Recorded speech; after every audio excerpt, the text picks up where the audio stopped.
Welcome to my channel. இன்றைக்கி நம்ம பருப்பு வடை எப்படி செய்யலாங்கிறத பார்க்கலாம். பருப்பு வடை எல்லா ஸ்டேட்லேயுமே செய்வாங்க. ஒரு ஸ்டேட்டில் ஒரு மாதிரி இருக்கும்.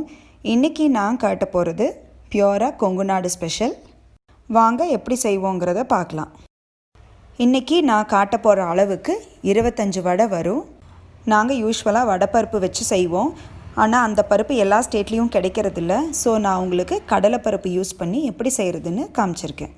2 கப் கடலைப்பருப்பு எடுத்து நல்லா கழிஞ்சு 2 மணி நேரம் ஊற வச்சுக்கலாம். பருப்பு ஊறினதுக்கப்புறம் தண்ணியை நல்லா வடிச்செடுத்துருங்க. ஏன்னா தண்ணி இல்லாமல் அரைச்சி வடை சுட்டோன்னா வடை ஜாஸ்தி எண்ணெய் குடிக்காது. ஊற வச்ச பருப்பை ஒரு மிக்சர் ஜாரில் ட்ரான்ஸ்ஃபர் பண்ணிக்கோங்க. கொஞ்சமாக 2 டேபிள் ஸ்பூனுக்கு எடுத்து வச்சுக்கலாம். ஏன்னா இதை நம்ம அரைச்ச மாவோடு சேர்த்து கடைசியில் வடை சுடும்போது ஆட் பண்ணிக்கலாம். இப்போ இந்த பருப்போடு நம்ம எடுத்து வச்சுருக்கிற பச்சை மிளகாய், இஞ்சி, பூண்டு, சோம்பு இது எல்லாத்தையும் சேர்த்து ஒன்றா அரைச்சிக்கலாம். கூடவே 1 டீஸ்பூன் சால்ட் ஆட் பண்ணிக்கோங்க. ஒரு லிட்டு வச்சு க்ளோஸ் பண்ணி இதை நல்லா அரைச்சிக்கலாம். இப்போ ஜார் ஓப்பன் பண்ணி பார்த்தீங்கன்னா இந்த மாதிரி சைடில் இருக்கும். அதையெல்லாம் தள்ளி விட்டு அரைச்சிக்கோங்க. ஆனால் வடைக்கு எப்போவுமே ஸ்மூத்தாக அரைக்கக்கூடாது, ரஃப்பாக தான் அரைக்கணும். பார்த்தீங்களா, இந்த மாதிரி அரைச்சி நம்ம ஒரு பவுலில் எடுத்து வச்சுக்கலாம். மாவு நீங்கள் அரைச்சதை செக் பண்ணணுன்னா கொஞ்சமாக எடுத்து கையில் உருண்டை பிடிச்சி பாருங்கள். இந்த மாதிரி ஒட்டாமல் வரும். இப்போ இதோட நம்ம எடுத்து வச்ச 1 டேபிள் ஸ்பூன் கடலைப்பருப்பு ஆட் பண்ணிக்கலாம்.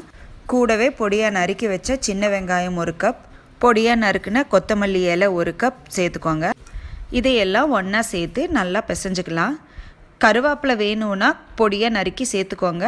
நான் ஆட் பண்ணலை இன்றைக்கி, ஏன்னா குழந்தைகளுக்கு கொடுக்குறதால. இப்போது நம்ம மாவு பார்த்திங்கன்னா சூப்பராக பிசைஞ்சு வச்சாச்சு. இதில் கொஞ்சமாக எடுத்து நம்ம குட்டி குட்டி பால்ஸாக பிடிச்சி வச்சுக்கலாம்.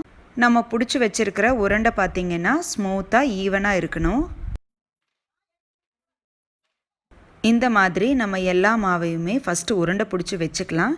அதுக்கப்புறம் நம்ம வடை சுட தட்டி போட ஈஸியாக இருக்கும். நான் எடுத்துருக்கிற 2 கப் பருப்புக்கு 25 வடை வரும்.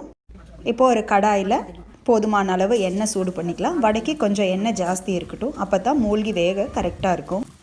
எண்ணெய் நல்லா சூடானதும் 2 கையும் ஈரம் பண்ணிவிட்டு ஒரு பால்ஸ் எடுத்து உள்ளங்கையில் வச்சு இன்னொரு கையில் 4 விரலால் தட்டி எடுத்தோன்னா பர்ஃபெக்டான ஷேப் கிடைக்கும். இப்போ இதை எண்ணெயில் போட்டு நல்லா மீடியம் ஃப்ளேமில் பொரிச்சு எடுத்துக்கலாம். பருப்பு வடைக்கு சின்ன வெங்காயமும் கொத்தமல்லி இலையும் தான் பர்ஃபெக்டான ஒரு ஃப்ளேவர் கொடுக்கும். வடையை நல்லா திருப்பி விட்டு வேக வைங்க. நல்லா பொன்னிறமாக பொரிஞ்சதுக்கப்புறம் ஒரு பிளேட்டில் எடுத்து போட்டுக்கலாம். இப்போ நம்ம சூப்பரான கொங்கு ஸ்டைலில் பருப்பு வடை ரெடி ஆகிடுச்சு.